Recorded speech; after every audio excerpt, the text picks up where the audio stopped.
Yeah, it's been a lot of fun. The biggest thing that I'm going to just miss about it is just all the relationships that I've kind of built with everyone and how close we've gotten as a team, how close I've gotten with a lot of the guys in the team. I'm excited for Saturday. It's going to be a cool moment for all the seniors, all the guys that have put in so much work. I mean, you got a guy like Logan Jones who's been here for 6 years and put in so much time and effort and to everybody on this team, and it's going to be really cool to celebrate that. But overall, my experience, I mean, I wouldn't change it. It was a lot of fun. We still got 2 games left and another bowl game after that, but it's been a great experience. It wasn't exactly how I had planned, but in the terms of playing at a Big Ten school, it was a lot of fun. Running out of the tunnel, people always the guys who leave always talk about that experience, the swarm. It's a little different than some schools. Is that something that you've enjoyed while you've been here? Yeah, I have, and it's pretty emotional. Just like walking out, just like seeing everyone going nuts. When you're walking through the tunnel, you start hearing the Back in Black coming in, the music playing. It gets all the juices flowing. It gets a ton of different emotions that are going, and it's just always fun to go out there and just you're running out there with your brothers out there, so it's a lot of fun. Can you pinpoint maybe why the passing game hasn't clicked to maybe the level you wanted it so far? Yeah, I'll take part of the blame. I feel like I needed to, some situations, continue to be more aggressive, continue to just relax sometimes more in the pocket. But then there's also just some little execution areas where me and the receivers might be on just different pages, and me expecting them to be in one spot and they're not in that exact spot. So I think it's just a little bit just better execution. It's another year in the offense. Everyone's still trying to learn the playbook to like the max capacity. I mean, this is the second year of learning it for everybody. But I feel like there's still a lot of room to grow. I think you're going to see even more improvement in these next 2 games. But there's still more to work with, I guess, if that makes sense. Do you think some of it just lack of time? Like you just haven't been playing with these guys, and you missed obviously the spring? Yeah, I think that can be a little bit part of it, but I think we did put a lot of time in the summer. We did put a lot of time during fall camp, a lot of time after practice, and it just really hasn't fully clicked yet. There's been a little bit of just a little bit something missing, I guess. So. Some of those underthrows on Saturday, like 4 or 5, I guess. That and maybe timing and stuff like that. Would you say that? I guess what would you pinpoint the issue in terms of underthrows? Is it some of that timing stuff? Is it? I mean, my biggest thing.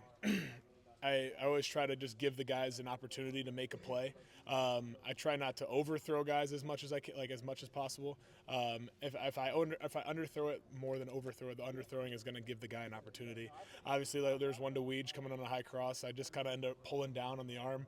I gotta just continue to focus on throwing the ball high and spinning it, so it can get there, and the guy can end up making a reaction to wherever the ball's going. And it's just kind of me trying to give them an opportunity, and then obviously sometimes it just hasn't. I've just been pulling down just some bad mechanic stuff. Have you noticed the guys? 2 games left. Some of the bigger goals are maybe out of the way, but have you noticed guys still bought in? No one really packing it in. Yeah, and obviously it sucks to have the top goals of what you wanted to at the beginning of the season. They're kind of gone now. But I think Coach Ferentz does a great job, especially in the meeting on Monday morning and even on Sunday after the game. He did a great job of just emphasizing what we still have here. We still got games. We still have a lot to play for in that sense, and just the guys that are around us. And it's sometimes, like, for me and for guys like Logan, for guys like Dunker, it's like our last 2 games. It's our last game at Kinnick. So kind of encouraging everyone else around us to kind of not just play for us, but I guess play for the bigger purpose of just the Iowa football 2025. The Philly special play, do you guys have a special name for that? And what was your reaction when that was called? I was pumped when it got called. I was looking forward to it. We had it in for the past couple weeks. We name a lot of our trick plays after bars in town. So this one was named after Stella, right across the street. So. Speaking of plays that Philadelphia has made famous, your guys' version of the tush push, is there a special name that you have for that, either incorporating like your name or Hayden's name? We just call it Adidas. That's just there's nothing specific about it, but it's like a shoe brand. All the different types of sneaks that we have is just a different type of shoe. Oh, I guess so. Like those are different plays you guys have are named after different shoes? Yeah. I see. Even at a Nike school.